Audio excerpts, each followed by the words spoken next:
How many of you guys know that one word from God can change your life? Amen. Just one word. One word. Just one word. Just one word. Just one word. Just one word. Just one word. We thank you, God. First, it is a privilege and an honor to stand before you guys.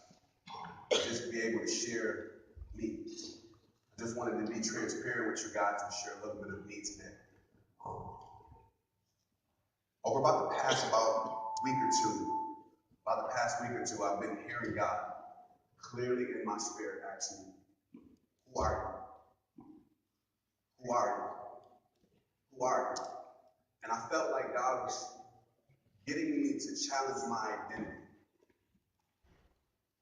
And when my brother asked me last night, he said, Dave, if you had to title it, what would you say about today's message? And the one thing that God gave me was, who are you? Really? And what God showed me is there's so many things that come to give you a name. There's so many things that come to give you a title. There's so many things that place things on you, and all it does is cover who God has actually called you. So being called a Christian, all week he's been dealing with me of being called a Christian. And what I've seen is it is the absolute most thrown out name over absolutely anything. I was having a conversation with a brother today and watching awards, and people have crazy songs that have absolutely nothing to do with God. And as soon as they get an award, the first thing they say is what? I just want to give a shout out to God, you know what I'm saying? My song is filled with I'm gonna shoot you, kill you, I'm selling crazy drugs, but I just want to give a shout out to God in the end of my life. And immediately what I saw was, this is the way the world sees the children of God. And because this is the way the world sees the children of God, it reflects and it affects our power in the community and absolutely everywhere we go. And it's the reason why a lot of people say phonier, fake Christians, and stuff like that, because where is the absolute power of God being manifested today? I don't mean in the church of God, but I'm talking about outside of these four walls. Where are we hearing on a continual basis, man, a man of God went here, and when he went here, he stepped here, and 1,000 people was just saved. Man, a man just started walking through the hospital, St. Mary's or Highland, and people just started rising up and getting out of wheelchairs and sick bed. Where is it happening? So because I thought about this, I'm saying, so then because it's not happening, does that mean our God doesn't exist anymore? Or are the true sons of God forgetting the true identity of what God really called them? It's been affecting me all week with this. I've been thinking about this all week, like, what are you doing with this title? Somebody asks you quickly, and I'll ramble it out, what are you, a Christian? Are you? It says that my children shall be known by the fruit they bear. Are you? Are you really a Christian? I had to see that my identity is directly attached to my mission and purpose here on earth. And the more we agree with God about our identity in Christ, the more our behavior will begin to reflect our God-given identity and authority. Colossians 2:10. When I read Colossians 2:10, you guys don't have to go to it. You're supposed to put them up for me. But Colossians 2:10, one of the things I read in the King James Version was, he said that you are complete. I believe the Word of God in entirety of everything it says, so there's no mistakes in anything it says. So when he says it, it's saying exactly what it says. There's no adding to it. There's no taking away from it. So God says that I'm complete. Who am I to challenge it?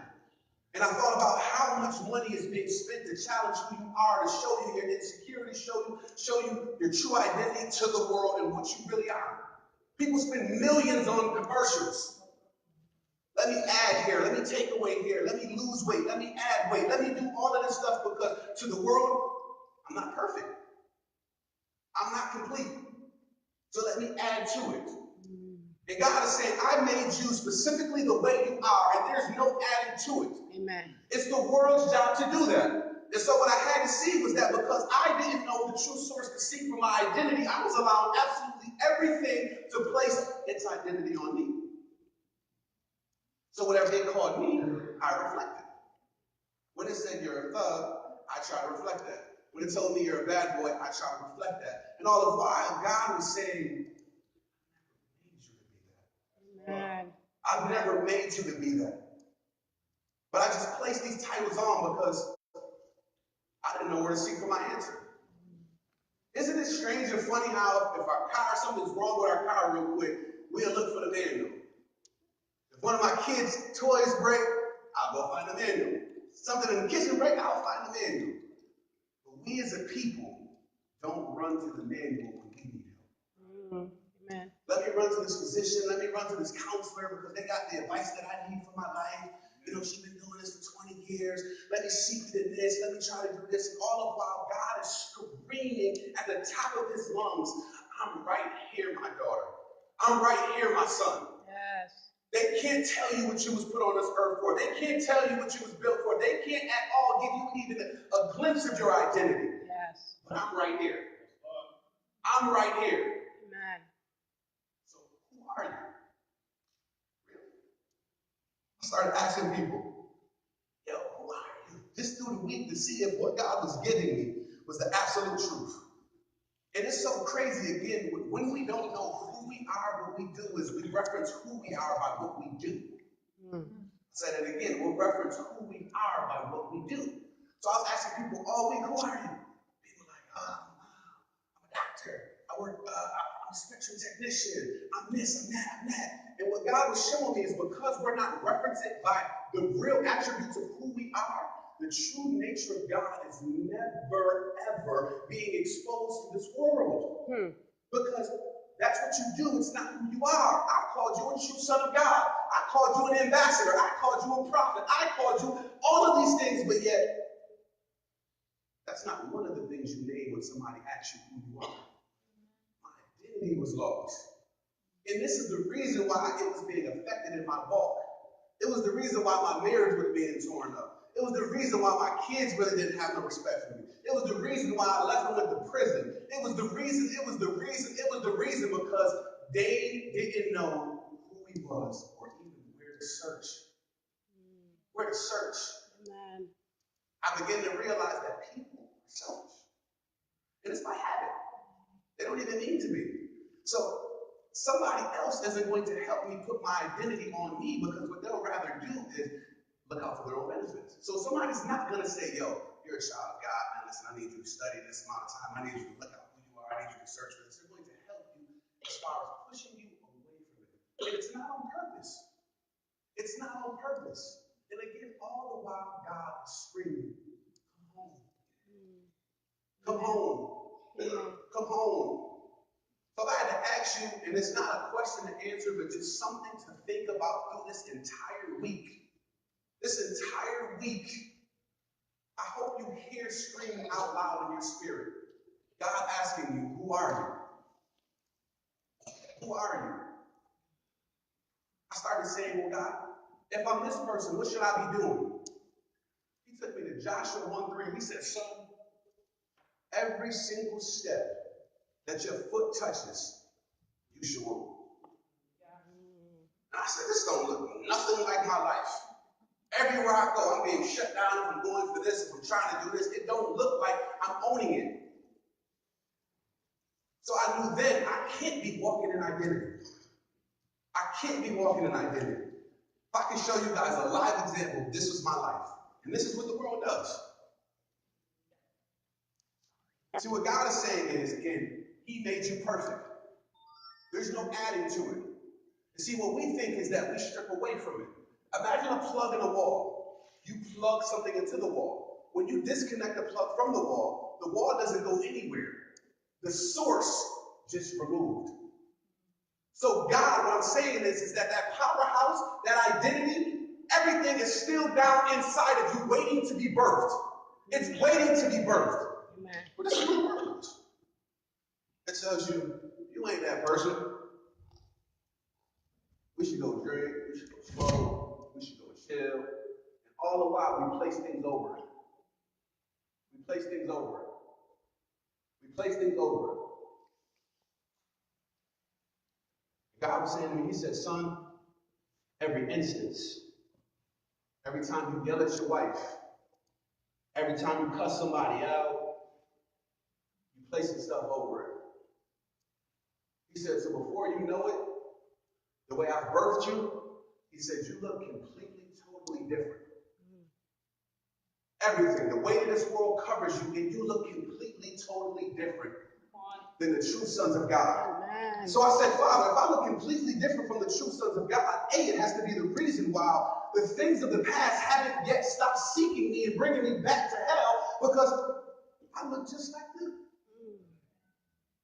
It came to me secondly, it said, now if I look straight like them, and God is saying that when I come back, I'm coming back looking for myself. If I look like the world, can God pass me by? Because I'm too busy with fitting in. I'm too busy fitting in, and God is saying, I've never called you to be that. I've called you to be the blueprint. I've called you, but I gotta fit in. I don't want to be different. Who wants to be different? And this world reflects it. So when God is saying, you at the grocery store, go pray for that person. Who, me? No. But now watch this.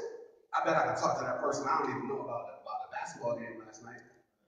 I have no problem that I can talk to him about what was on one of the talk shows. I can talk to somebody I don't even know about that more than absolutely anything, but I can't tell them, listen, I know a man and he loves you. I see me inside of you. I see your whole world breaking. Baby girl, I see you trying to fit in everywhere. I see that man doesn't love you. I see you 2 seconds from breaking. I will not tell him that, but I bet I'll tell him, yo, man, you heard that new song, yo? Drake got a crazy song that's out right now.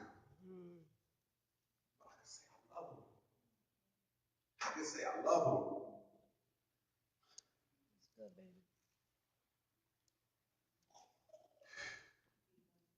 I showed him, he said, son, see, the enemy isn't afraid of what you do. So he's not afraid of the physical fitness trainer. He's not afraid of the technician. He's not afraid of the doctor. He's not afraid of that. He said, but what he does is he fears and he trembles over a man or woman of God who's filled with purpose and knows exactly who they are. So that's why he never tried to remove this power from you, because he wants you to use the same power that you're supposed to be using for God, for his kingdom. And that's why we have people speaking, they're prophets, but yet let me tell you about the day. Let me bring your person to you. And all of this stuff like that. It's people that's doing the wrong calling when God is saying, I meant for you to be birthed to be doing work for my kingdom. Doing work for my kingdom. And the crazy part about it is he showed me, he said, you might not be doing it on a large scale like that, but if you ain't putting in work for me, then you putting in work for him. There's no gray area. Amen. There's no gray area. I said it again, people. There's no gray area. Amen. Either you're hot or you're cold. Amen. He said, I'd rather you say, I don't even know you. I don't want to tell people about Christ. I don't want to do this. When he showed me, he said, I bet when it happens, you're going to knock on that door of the pearly gates, just like you did everything I birthed you to. You're going to, just like everything I told you to do. But I'm telling you, and I've come to tell you, this is what he showed me. He said, son, daughter, it's as easy as this. It's as easy as this. He said, I've come right now so that you can begin to strip off everything that this world has placed on you. Amen. He said, you don't have to any longer be called by anything in this world. You don't have to fit. He said, today is your day right now to begin to fit into the kingdom of God and not this world. Amen. So again, amen. Are we truly ready? We can say anything. Amen. And that's what I've seen is my whole life. I was saying everything. Coming to church, playing, doing this. But are you really ready? Because readiness requires a sacrifice. It's going to require time. It's going to require putting away things that you might like. Let's just be honest about it. There's some things that I actually like doing. I'm going to be honest about it. Like there's some things that I like doing that God is saying it's not conducive to who I'm building or where I'm taking you. But are you willing to give it up today? And I mean today, because truth be told, I don't know if tomorrow is promised. So are you willing to give it up today? He said, I'm looking for the true sons of God. When I read the scripture, it said all of nature is waiting for the true sons of God to manifest. That means the birds, the plants, everything on this planet knows who you are, but you. But you. But you. God literally showed me, he said, according to our level of belief, catch this, according to our level of belief, we take on the traits we feel we deserve over grace and what was bought for us.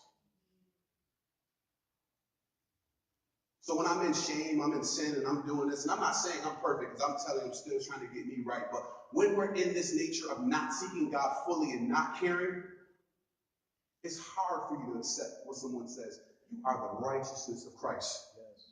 It's hard for when I'm going through something and somebody walks up to you and says to you, you can do all things through Christ who strengthens you. It's like, oh, I know. No, do you? Do you really know that?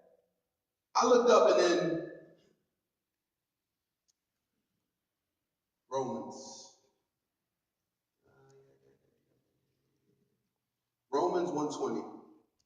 One of the things that affected me crazy was when I read Romans 1:20. And the King James just said that there was no more excuse.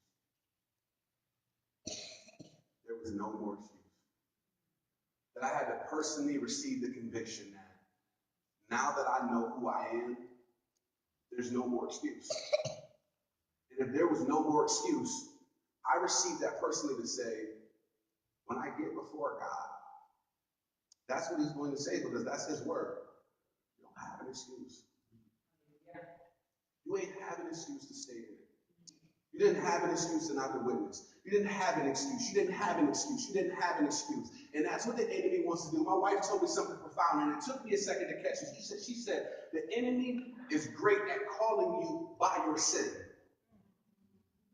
So because I live by the name of my sin for so long, it's hard for me to manifest what God is saying. Son, what I did on the cross way back then covered everything else you would do for the rest of your life. So I want to tell you today, whatever else he calls you, you are not that any longer. You are a true son and daughter of God. And today he is calling you to get up and reflect that light and to change this entire city, to change this entire world. We watched a movie the other day, and in the movie, the guy was doing an interview with God, and in the movie he started asking God, he said, God, well, I got a question. And God was like, because, he's God. He was like, oh, let me guess. You're going to ask me, why does war happen? Why does famine happen? People dying. He said, proudly too, yes. And he said, if you were really walking in your identity, then I'm here on this earth. My question to you is, what are you doing? I say that to say there's some things right now that we're waiting on God to do. And God is saying, you have the power and you are equipped to take care of it yourself. Yourself. He called you joint heir. When I read that at first, I'm like, I can't be truly getting a revelation of what he's calling me. See, I realize that a lot of times we say we believe the Bible, but do we really believe the Bible in all entirety of what it's really saying? Again, this is the thing, because of what our sin is, a lot of times we can't receive everything he's calling us. So when he says you're a joint heir, what he's saying is, son or daughter, the same way I see Christ, I see you. There's absolutely no difference. Wait, but I still sin, I still do this, the same way I see Christ, I see you. Praise the Lord. I see you. And that let me know, that's the reason why Christ said, storm happens. They come down there and get Jesus. Oh my God, Jesus, it's crazy outside. He comes up like, oh, peace be still. There are places today where people are being killed because of his name. Like literally, you say Christian, you get killed. But in a place where we open up and we can worship God freely. We have a hard time of representing the kingdom of God here on this earth. We have a hard time. And he's saying, that's the only thing I care about. I don't care about what you accumulate. I don't care about finances. I don't care. I walk on gold. I don't care about any of that. The only thing I care about is you fulfilling purpose and touching lives. That's it. Seek ye first the kingdom of God, and then everything else will be added onto it. Not seek the things and then I'm going to make it perfect. No, seek me now. Matter of fact, Scripture says, seek me while I can still be found. Yes. While I can still be found. While I can still be found. I think one of the most craziest things to know is, and he laid it out for us, is that there's going to be some that come and knock on that door. That was the scariest thing in life for me to know. If I believe it, that means I believe that it's going to happen. Whether that's tomorrow, 20 years, 100 years, 1,000 years, it's going to come. And the most scariest thing for me to know is that there's going to come a time when it happens, and I'm going to stand before the judge of all judges. And he's either going to say, well done, my good and faithful servant, or get away from me. Wait, Jesus, wait. I've done this in your name. I've preached. I've healed the sick. I've done this, and get away from me. I've never known you. See, the enemy wants you to think that because of what you've done already and the identity that you've placed on already, there's no turning back. But again, just like I took them clothes off, I want to tell you today, you can strip off every single thing. The things that you've hurt from since a kid. People might have not done you right. And I'm telling you, it does not matter. This is the place of freedom. I'm telling you the things of your past. You might have been doing some things last night. But I'm telling you, the God that we serve is a God of forgiveness. I'm telling you, the God we serve is a God of second chances. And I'm telling you today, you do not have to continue to live the way that you do. Praise the Lord. All he wants is relationship. That's all he wants is relationship. He's crying out, son or daughter, it's not you. Every single time we do something, it's not you. And the enemy is smiling because he's saying, if they just catch a glimpse. So we think because we go to church, go to Bible study sometimes, that's enough. What I had to figure out for myself is, the enemy don't care nothing about that. Go ahead, go to church, do what you're doing. Because I know what your life's going to be like Monday, Tuesday, Wednesday, Friday, whenever you ain't in them doors. I know what your life's like. I know what your life's like. I'm telling you, it's time today. We can't no longer be confused with the world. He said he's coming back for a church without spot or blemish. That don't mean you have to be perfect. What that means is he's looking for somebody to say, Father, I believe in you. I've done wrong, and I'm tired of it. And Father, I want to give you my whole life. From this moment forward, I choose to live in you. Father, reflect your glory in me today and walk through me. That is the only thing he wants. Jesus said it best. He said, your kingdom come. Your kingdom come. We're people of mine. I got goals. I got some things I want to do after this. I hope my wife makes something dope. You get what I'm saying? Like this is what we do. He's saying, today is time. There's no more being called just a Christian. When I research, and a lot of people don't, please, anything I've said scripture, please look it up. Every single one of the disciples were martyred. They were killed, put it like that, for the gospel's sake. It says right now, after that in the New Testament, these light afflictions that you go through. Meaning we ain't got it even close as bad as they did. These light afflictions that we go through. If you say that I'm a Christian, you should be willing to say, Father, I'll lay my life down for this. You should be willing to say, don't confuse me with the world. I don't want what they want. I don't dress the same. I don't listen to the same music.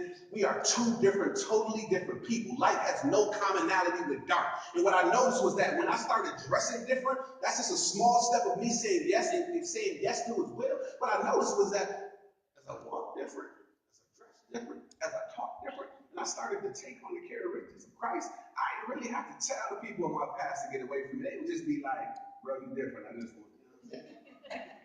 I'm saying? You different. We gonna do this, you do that. And it was so crazy because at first I was telling my wife, I'm like, it was like a year ago or something. My brothers had it, they rented a party bus or some crap, man. And they was chilling, and I'm like, I was kind of be honest, I was kind of offended. I'm like, yo, why ain't nobody tell me about the party bus? My brother said, it's not you. It's not you. Hallelujah. It's not you. I'm telling you, it's time to begin to make them decisions in everyday life. There's an opportunity in everyday life to just say, I'm not doing this anymore. Father, I won't do this anymore. If you tell me to turn off the TV because I'm watching too much, I won't do this anymore. Are you really in love with Him? I'm talking about in love with Him.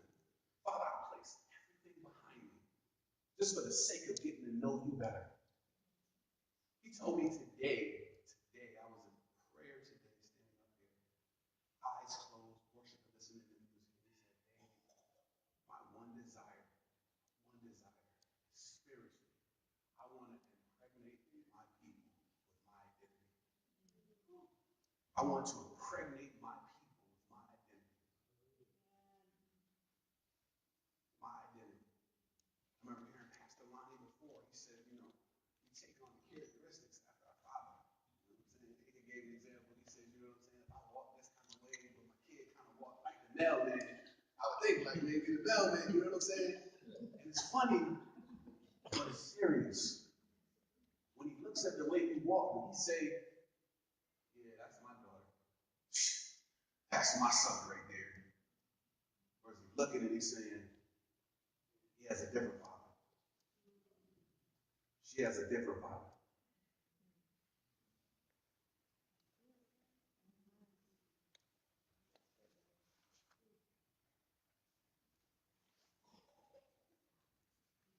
Philippians 2:5. Can we please put that up? I just want to share this with you guys.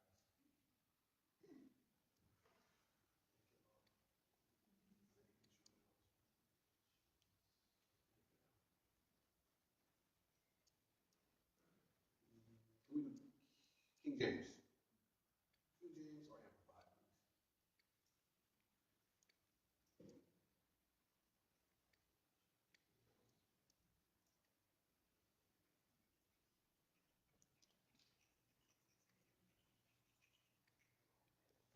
Well, in the King James, they're pulling it up.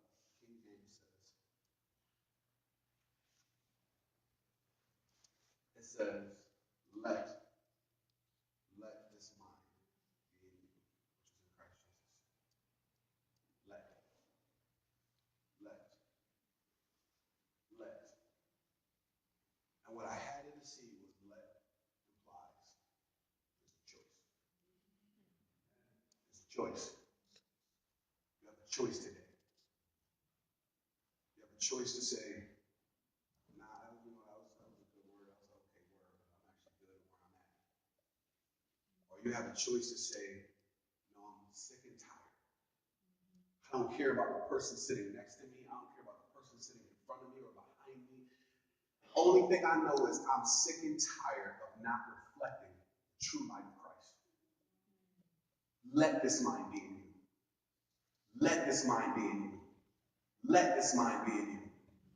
It's a choice, people. He's a gentleman and he is not going to force his will on you. He ain't going to force you to do this. He ain't going to force you to change. If you want to leave here and jump straight back into what you're doing, it's going to sadden them. I'm sure our Father is going to cry just because he has attributes. He says that he dances over you. So I know he's going to be saddened to know that, forget the speaker, a question from me was posed today to you. Will you allow my mind to be in you today? Will you allow my will to be pressed on you today? Will you allow my identity to be imprinted on who you are today? When people see you from this day forth, will they say, that person's different? Or they be like, that's still homegirl, homeboy from the block. It's still the same. And that's the difference between a Christian and a true son of God. A true son of God. Someone that said, Father, I'll completely lose my identity to take on yours. I didn't really come to just, like I really, really hope that it weighed on you guys today that we can't let another moment pass without saying, Dad, yes. Just like I showed you guys, it is as simple as taking it off. I don't want what the world gave me. I don't want the fact that I think I gotta look like every woman in the world and I gotta do this. I don't want the fact that I feel like I gotta dress like every man and go out and do like this. I don't want the fact that I feel like I gotta sleep with every woman in order to get my numbers up. I don't want the fact that I feel like I gotta be a bad chick or a diva. I don't want the fact that Father, the only thing I want today is you. Is you. And I'm telling you, do not let another minute go by. Because he wants that. He wants for us to be like, okay, good message, good sermon, clap, come on, offering, go home. And the enemy all the while is dancing. He's dancing. And he's saying, I knew they wasn't going to change today. I knew they wasn't done with everything I gave them. I knew it.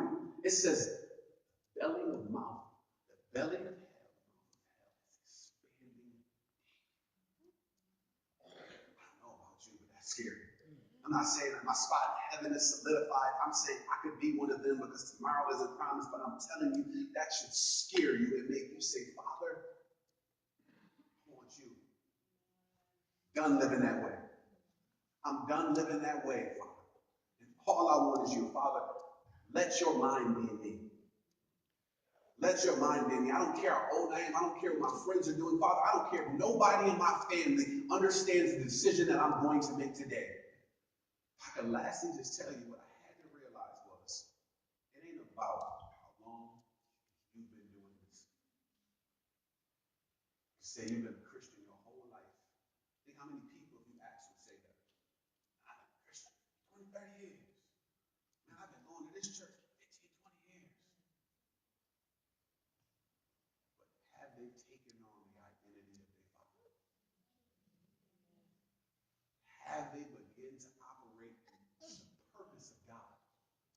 And I'm telling you, that is the only thing that matters. It is not about a name. Today is the day where you make a decision that, yes.